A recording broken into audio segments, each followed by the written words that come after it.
Auzubillahiminash-shaytanir-rajim. Bismillahir-rahmanir-rahim. Dear students, I hope you are all well about your health and iman. I am Professor Dr. Mirza Muhammad Akmal Nadeem, your computer teacher. Dear students, Sabir student info byte platform से हम लोग class 9th का जो addition 2025 computer science के हवाले से PTP की तरफ से है उसको डिस्कस कर रहे हैं, जिसका हमने यूनिट नंबर 8 जो है वो हमारा web development with HTML, CSS and JavaScript जो है वो हम डिस्कस कर रहे हैं। आजकल HTML को हमने कंप्लीट डिस्कस किया, उसके बाद हम आजकल जो है वो CSS को डिस्कस कर रहे हैं।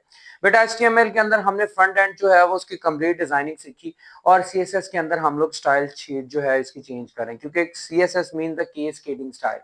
तो आज का जो हमारा टॉपिक है बेसिकली स्टाइलिंग एलिमेंट्स हैं, जिसमें हमारा फॉन्ट्स, कलर्स, बैकग्राउंड स्टाइलिंग और फॉन्ट स्टाइलिंग इसके अंदर शामिल है। यानी उसके हम किस तरह बैकग्राउंड्स को चेंज कर सकते हैं, बैकग्राउंड के ऊपर किस तरह डिफरेंट चीजें अप्लाई कर सकते हैं।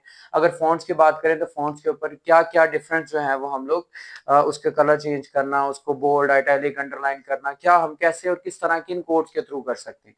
हम आज की वीडियो के अंदर ये चीजें सीखेंगे। तो बेटा इनको आपने देख के बाकायदा आपने प्रैक्टिकली आपने क्या करना है, नोट पैड के अंदर इन्हीं कोड्स को लिख के आपने अप्लाई करके देखना है। और उसके बाद में जिस तरह मैंने आपको बताया हुआ है HTML के जो आपकी जो सेव करनी है आपने फाइल बॉडी के अंदर, चाहे मिक्स कर लें या अलग से CSS की फाइल बना के आपने इसको अटैच करना है उसके साथ, और उसको आपने जो है वो क्रोम के अंदर ओपन करके देखना है। आप देखोगे कि ये वैसे ही स्टाइल नजर आएगी। इंशाल्लाह नेक्स्ट वीडियोस के अंदर हम प्रैक्टिकली भी इन चीजों को सीखेंगे। फिलहाल इनकी थ्योरी अच्छी तरह से आप खुद प्रैक्टिकल करने की कोशिश करें। तो चीजों को समझना जरूरी है, इस वजह से जो है वो मैं प्रैक्टिकली थ्योरी आपको करवा रहा हूँ। तो चलते हैं टॉपिक की तरफ। सबसे पहले बेटा हम लोग देखते हैं जो स्टाइलिंग फॉन्ट्स हैं, फॉन्ट्स को स्टाइल हम कैसे देख सकते हैं। ठीक है, फॉन्ट स्टाइल्स क्या होते हैं, पहले मैंने जिक्र किया कि फॉन्ट्स क्या होता है। फॉन्ट्स का स्टाइल डिफरेंट, लाइक आप लोग जो राइटिंग करते हो ना, तो आपकी राइटिंग जो होती है, कोई करली राइटिंग, कोई कर्सिव राइटिंग में लिखता है, कोई स्ट्रेट राइटिंग में लिखता है, कोई थोड़ा सा डार्क करके लिखता है, कोई पेन की निब को टेढ़ा करके लिखता है, मतलब डिफरेंट स्टाइल से। उनका मेथड क्या होता है कि चीजों को, यानी वो जो फॉन्ट लिखा हुआ है वो अट्रैक्टिव हो। कुछ मिला के अल्फाज को लिखते हैं, कुछ लोग जो है वो सेपरेटली लिखते हैं, इनको कहते हैं फॉन्ट स्टाइलिंग। अच्छा, मार्कर से हम हेडिंग्स देते हैं, इनको कहते हैं हम लोग बोल्ड करके टेक्स्ट को लिखना। उसके बाद उनका कलर जो है, कभी ब्लू हमने पेन या इंक यूज कर ली, या फिर हमने मार्कर यूज कर लिया, कभी ब्लैक यूज कर लिया, कभी रेड यूज कर लिया, तो इसके कलर्स हो गए। अंडरलाइन मीन कुछ चीजें हाईलाइट करना, इसी तरह हाईलाइटर होता है, बैकग्राउंड कलर होता है, एंड सेम ये सारी चीजें फॉन्ट के स्टाइल्स के अंदर आ जाती है। ठीक है बेटा, ये सारा काम होना है हमारा पैराग्राफ के अंदर। HTML के आपने जो भी आपने पेज बनाया उसका आपने क्या करना है, जब बॉडी के अंदर आप पैराग्राफ लिखोगे तो पैराग्राफ टैग के अंदर आपने क्या करना है, आपने जब उसकी बॉडी राइट करनी है तो अगर आप फॉन्ट फैमिली, सबसे पहले अगर आप चेंज करना चाहते हो उसका क्या चीज, स्टाइल। जैसे मैंने आपको पहले बताया कि स्टाइल उसका जो है वो राइटिंग आपकी डिफरेंट हो सकती है। तो कंप्यूटर के अंदर जो ज्यादातर यूज होते हैं वो एरियल यूज होता है, सैंस सेरिफ यूज होता है, ये मैंने नीचे भी लिखे हुए हैं, कैलबरी यूज होता है, टाइम्स न्यू रोमन यूज होता है, कैम्ब्रिज होता है, और डिफरेंट टाइप के जो है वो लैंग्वेज स्टाइल जो है वो यूज होते हैं, यानी राइटिंग स्टाइल यूज होते हैं। MS वर्ड या फिर नोटपैड अगर आप जानते हैं ना, तो उनके अंदर आपको अच्छी तरह से अंदाजा होगा कि ये चीजें जो है वो डिफरेंट टाइप्स की किस तरह चेंज होती हैं, किस तरह उनके अंदर जो है वो ये टेक्निक्स अप्लाई होती हैं। सो फॉन्ट फैमिली आपने क्या करना है, फॉन्ट और डैश फैमिली लिख के उसके बाद आपने वो नाम लिख देना जो आप इसको स्टाइल देना चाह रहे हो, लाइक एरियल और सैन सेरिफ, दोनों में से आप कोई भी चूज कर ले। उसके बाद आपने इसको क्या करना है, सेमीकोलन सेंड करना है। सेम इसी तरह फॉन्ट साइज आपका जो है वो 11 पिक्सल से स्टार्ट होता है अगर आप MS वर्ड या नोटपैड की बात करें। उसके बाद 72 पिक्सल तक बाय डिफॉल्ट जाता है, लेकिन इसको आप जितना मर्जी बढ़ा सकते हैं। पिक्सल्स मीन होता है जितने, मतलब वो डॉट्स क्लियर करता है। तो यहाँ पे 16 पिक्सल आपकी बुक के अंदर मेंशन किया हुआ, आप 16 पिक्सल लिख लें, या फिर यहाँ पे मैं इसको चेंज करके जो है वो बना देता हूँ like 20 pixels.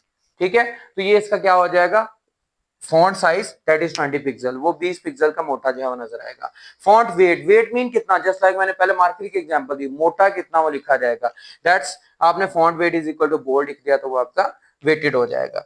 Font style that is italic, italic mean बेटा होता है, मैंने आपको कर्सिव का पहले भी जिक्र किया कि राइटिंग लिखी जाती है, लाइक मैं ये लिख रहा हूं, ये मैंने स्टेट लिखा अपना नाम, मैंने ये लिखा, इट्स मीन मैंने टेढ़ा कर दिया, ठीक हो गया, तो इसको हम कहते हैं आइटैलिक। फॉन्ट स्टाइल स्ट्रेट भी हो सकता है, आइटैलिक, आइटैलिक ज्यादा यूज होता है जब हम लोग राइटिंग जो है वो मिला के लिखते हैं। सो आइटैलिक मीन करने से आपका जो साइज लिखा जाएगा वो क्या होगा, उसका एरियल जो है इस पूरे को लिखने से क्या होगा, एरियल उसका जो है फॉन्ट स्टाइल होगा, 20 पिक्सल वो मोटा होगा, उसके बाद बोल्ड होगा और आइटैलिक यानी टेढ़ा लिखा जाएगा। इस तरह ये पूरा आपका टेक्सचर बन जाएगा। आप इसको अप्लाई करके देखिएगा। फिर हमने पैराग्राफ को क्लोज कर दिया। नीचे मैंने आपको ये बताया हो कि कैलबरी, टाइम्स न्यू रोमन और कैम्ब्रिज जो है ये बेटा स्टाइल्स हैं, आप इनमें से अप्लाई कर लो, या फिर आप जो है वो नेट से डिफरेंट टाइप के देखो, जो भी अप्लाई करना चाहते हो यहाँ पे लिख दो, वो आपका अप्लाई हो जाएगा। उसके बाद कुछ एक्शंस हैं, इनके अलावा भी हो सकते हैं, जैसे कि अंडरलाइन होगा, चेंज केस यानी बड़ी एबीसी छोटी एबीसी, आप कैसे आप उसको लिखना चाह रहे हो, ये सारे एक्शन इसके ऊपर हो सकते हैं। ये तो थी फॉन्ट्स की बात। अब दूसरी बात आज हमारी है स्टाइलिंग द बैकग्राउंड्स। बैकग्राउंड्स कैसे हम स्टाइल कर सकते हैं, फॉन्ट्स के बैकग्राउंड्स जो हम लोग पेपर पे या पेज पे यानी वेब पेज पे लिख रहे हैं। आपने देखा होगा कि जो आपके पास टेस्ट आता है ना, जब क्लास में टेस्ट लिया जाता है, तो उसके अक्सर औकात बुक्स में भी ये होता है कि ऊपर फॉन्ट विजिबल हो रहा था, उसकी बैक साइड पे पिक्चर या कुछ लिखा हुआ टेक्स्ट नजर आ रहा था, जिसको हम वाटरमार्क का नाम देते हैं। वेब पेज के अंदर जब आप गूगल के ऊपर या किसी भी पेज के अंदर आप सर्चिंग करते हो, तो वहां पे भी आपको बहुत सारी चीजें जो है वो थोड़ी सी कम विजिबल होती हैं, बैकग्राउंड पे नजर आ रही होती है। कुछ लिखा हुआ किसी का नाम होता है, किसी कंपनी का नेम होता है, कंपनी का मोनोग्राम होता है, या कोई पिक्चर लगी होती है और फ्रंट पे लिखा हुआ साफ नजर आता होता है। ये चीजें जो है वो बैकग्राउंड में सेट होती हैं। वो अल्फाज भी हो सकते हैं, वो पिक्चर भी हो सकते हैं। उनको कैसे सेट करना है, उनको कैसे लगाना है, सारी चीजें आज हम सीखते हैं। सबसे पहले बैकग्राउंड कलर कैसे दे सकते हैं। जैसे कि हम हाईलाइटर, टीचर आपको यूज करवाते हैं कि बेटा ये वाली लाइन आप हाईलाइट कर लो। वो क्या होता है, हाईलाइट कलर हो जाता है, फॉन्ट पे इफेक्ट नहीं होता, फॉन्ट नजर आता है और कलर जो भी जिस तरह का भी आपका जो आप यूज कर रहे हो उसके लिए वो ऊपर कलर विजिबल होगा। उसके लिए आपने क्या करना, लाइक आप जो आपका कलर है उसका बैकग्राउंड कलर, जो टेक्स्ट है उसका बैकग्राउंड कलर रेड करना चाहते हो, तो आप लिखोगे क्या, बॉडी, जो आप टैग यूज करते हो आमतौर पे, ठीक है। नीचे जो है वो आप क्या करोगे, बैकग्राउंड डैश कलर। ये लाजमी है, आपने बैकग्राउंड कलर इकट्ठा लिखा तो वो काम नहीं करेगा, दरम्यान में डैश डालनी है, तो ये बैकग्राउंड कलर। उसके बाद आप सेमीकोलन के बाद वो कलर लिख दोगे। रेड लिखना है तो रेड लिख दो, ठीक है। अगर आप जो है वो ब्लू लिखना चाह रहे हो तो ब्लू लिख दो, ठीक हो गया। इसी तरह जो है वो अगर आप इस जो ब्लैक लिखना चाह रहे हो तो आप ब्लैक लिख दो। तो मतलब कि आप जो भी इसके अंदर लिखोगे वो कलर जो है वो टेक्स्ट पे की बैकग्राउंड पे विजिबल होना शुरू हो जाएगा। पोस्चर आपने ये रखना है, क्लोज भी करना है ब्रैकेट्स को, स्टार्ट भी करना है, ये आपने कॉलन भी डालना है, उसके बाद आपने उस कलर के बाद भी सेमी कॉलन डालना है। ये तरीका है। अब मैंने जो है यहाँ पे ऐसे डाल दिया, आप नीचे भी इसको बॉडी को एंड कर सकते हो, जो हमारा अमूमन तरीका है जो हमने अगली पहली वीडियोस के अंदर देखा हुआ है। उसके बाद बेटा बैकग्राउंड पे इमेज, ये तो था कि हम बैकग्राउंड पे कलर लगा सकते हैं। बैकग्राउंड इमेज जिस तरह मैंने ऑलरेडी बात की कि वाटरमार्क, वो किसी का मोनोग्राम वगैरह जाहिर हो रहा होता है, पिक्चर बैकग्राउंड पे जाहिर हो रही होती है, तो हम पिक्चर वो लगा सकते हैं। वो कैसे लगा सकते हैं, आपने क्या करना है, बैकग्राउंड इमेज टैग यूज करना है, यानी लिखना है बैकग्राउंड डैश इमेज। उसके बाद आपने URL, URL mean universal resource locator, जहां से वो इमेज ढूंढना है आपने, ये होगा आपका ऑनलाइन इमेज। आप इंटरनेट से कहीं से भी वो इमेज सर्च करके यहाँ पे लगाना चाह रहे हो, तो उसके लिए बेस्ट वे ये होता है कि आप क्या करें, जो इमेज आपने लगाना है उसको जो है वो गूगल में जाके सर्च कर लें। आप सर्च करने के बाद क्या करें, जो ऊपर यूआरएल बार होती है जिसके अंदर आप www डॉट समथिंग जो भी आप ओपन करें वो लिखते हैं ना, वहां से आपने जाके कॉपी कर लेना है और यहाँ पे ला के आपने पेस्ट कर देना है। ये है आपका ऑनलाइन वेब पेज से लेके आने का मेथड। और अगर आप अपने ही कंप्यूटर से लेके आना चाह रहे हो, ठीक है, यानी आपके कंप्यूटर जो है वो उसकी CDEF ड्राइव के अंदर वो इमेज पड़ा है, उसको आप लगाना चाह रहे हो, लाइक मेरे चैनल का मोनोग्राम है, उसको मैंने लगाना है, तो आपने क्या करना है, यहाँ पे यूआरएल नहीं लिखना, बल्कि वो क्या होगा, लाइक वो डी ड्राइव के अंदर पड़ा हुआ, आपने क्या करना है, उसको एक्सेस का आपने ढूंढना है। जिस तरह आपने इमेज जो आपने उसके ऊपर जो है वो ब्राउजर के अंदर ये सारे काम किए थे ना, इसी तरह आपने इसको क्या करना है, डी ड्राइव को खोल लेना है। उसके बाद आपने क्या करना है, वहां से आपने सर्च करना है वो फोल्डर, वो फाइल जिसके अंदर वो इमेज पड़ा है। वहां से आपने क्या करना है, ऊपर उसके भी जिस तरह यूआरएल में शो होता है इस तरह एड्रेस होगा, वो आपने कॉपी कर लेना है। जब कॉपी करके यहाँ पेस्ट करोगे ना, तो वो आपको जो है वो बैक स्लैश यूज इस जो है नजर आएंगी। आपने बैक स्लैशेस को खत्म करके आपने क्या करना है, वर्ड स्लैशेस करके उस इमेज का नाम, लाइक वो था मोनोग्राम के नाम से, साथ में आपने क्या करना है, उसके एक्सटेंशन .jp और जी, यानी वो जेपीजी इमेज है, इन्वर्टेड कॉमर्स के अंदर क्लोज करना है और इसको कर देना है। तो डी ड्राइव के अंदर जहां पे अगर फोल्डर के अंदर सब फोल्डर है तो आपने सब फोल्डर को भी यानी प्रॉपर लोकेशन आपने लिखनी है, तो इसके अंदर से जो है वो वहां पे इमेज जो है वो इंसर्ट हो जाएगी। ठीक है बेटा। उसके बाद आ जाता है बैकग्राउंड रिपीट करना, कि जो हमने इमेज बैकग्राउंड लगाया है, हो सकता है वो छोटा हो, टेक्स्ट आपका पूरे पेज पे फैला हुआ हो, तो पूरे पेज पे उसको कैसे हम ला सकते हैं, या तो एक तो साइज बड़ा किया जा सकता है या उस इमेज को बार बार रिपीट किया जा सकता है। आपने देखा होगा अक्सर इमेजेस ऐसे रिपीट होते हैं। उसके लिए आपने जो है वो बैकग्राउंड रिपीट की ऑप्शन यूज करनी है।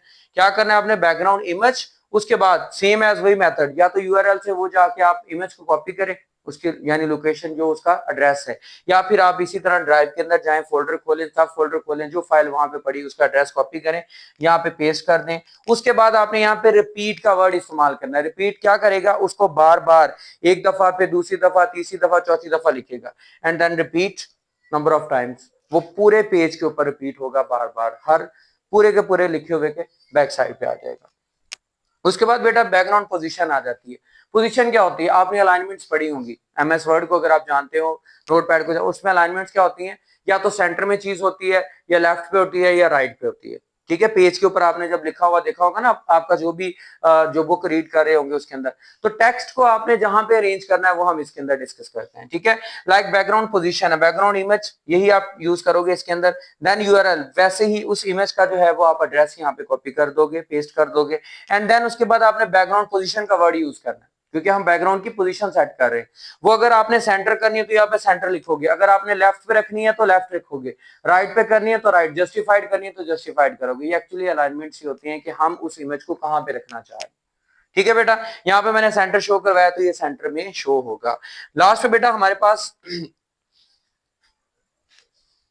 जी बेटा नेक्स्ट हमारे पास है बैकग्राउंड साइज। जिस तरह हमने अब इसके स्टाइल चेंज किए, मतलब कि हमने इसकी पोजीशन चेंज की, रिपीट किया, इमेज को इंसर्ट किया, आपने सेम एज इसका साइज भी बड़ा छोटा कर सकते हैं।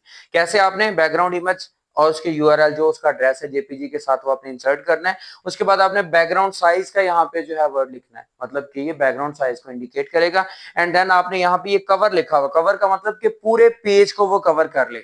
बाकी आप नंबर ऑफ पिक्सल्स वहां पे लिख सकते हो, यानी कि 7 10 मल्टीप्लाई विद समथिंग, यानी लेंथ और ब्रेथ उसकी आप लिख सकते हो, वो आप नोट डाउन कर लोगे। आप जाके पेंट के अंदर उसी इमेज को रखो और उसको जो है वो आप क्या करो, कॉर्नर से पकड़ के उसको बड़ा करके देखो, फिर ऊपर चेक करो उसका साइज कितना है। तो अगर आप उतने साइज का करना चाह रहे हो तो जो साइज आप वहां पे लिखना चाह रहे हो वो यहाँ पे आपने क्या करना है, वो साइज यहाँ पे इंसर्ट कर देना, लिख देना, तो वो उतने साइज में वो इमेज जो है वहां पे आ जाएगा। ठीक है बेटा, इन चीजों को आपने इसी तरह बेटा प्रैक्टिकली करना है। कोई कंफ्यूजन हुई तो इंशाल्लाह मैं आपको गाइड करूंगा। प्रैक्टिकली भी इन चीजों का हमने लाजमी तौर पे परफॉर्म करना है नेक्स्ट वीडियोस के अंदर। तो उम्मीद करता हूँ कि बेटा आज का ये टॉपिक आपको अच्छी तरह से समझ आ चुका होगा। फिर भी कोई कंफ्यूजन हो, तो कोई मसला हो, तो लाजमी तौर पे कमेंट बॉक्स में आपने फीडबैक भी देना है, और अगर कोई प्रॉब्लम है तो वो लाजमी बतानी है, ताकि हम इन नेक्स्ट वीडियोस के अंदर या इस वीडियो को रिपीट करके मैं आपको चीजों को क्लियर करवा सकूं। मकसद हमारा सिर्फ और सिर्फ देखना नहीं है, सीखना है, पढ़ना है, याद करना है, लर्न करना है।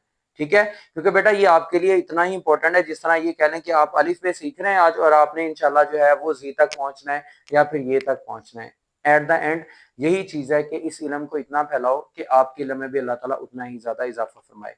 अब इस चैनल को अगर अभी तक आपने सब्सक्राइब नहीं किया तो लाजमी तौर पे सब्सक्राइब कर लें, बेल आइकन पे क्लिक कर लें, ताकि आने वाली वीडियोस आप तक पहुंचती रहें। और अगर ये वीडियो आपको पसंद आई हो तो लाजमी तौर पे लाइक करें, क्योंकि अगर मैं आपको लेक्चर दे रहा हूँ, एक टीचर के लिए सबसे बड़ी मोटिवेशन ये होती है कि टीचर स्टूडेंट्स जब उसको रिस्पॉन्स देते हैं तो वो बहुत ज्यादा इस चीज को ग्रूम करता है। तो उम्मीद करता हूँ कि आप भी इस चीज को समझेंगे, आपने भी स्टेज पे आना है। अल्लाह पाक आपको भी मजीद तरक्की दे। इंशाल्लाह मिलते हैं नेक्स्ट वीडियो के अंदर। अपना बहुत ज्यादा ख्याल रखिएगा। जज़ाकल्लाह।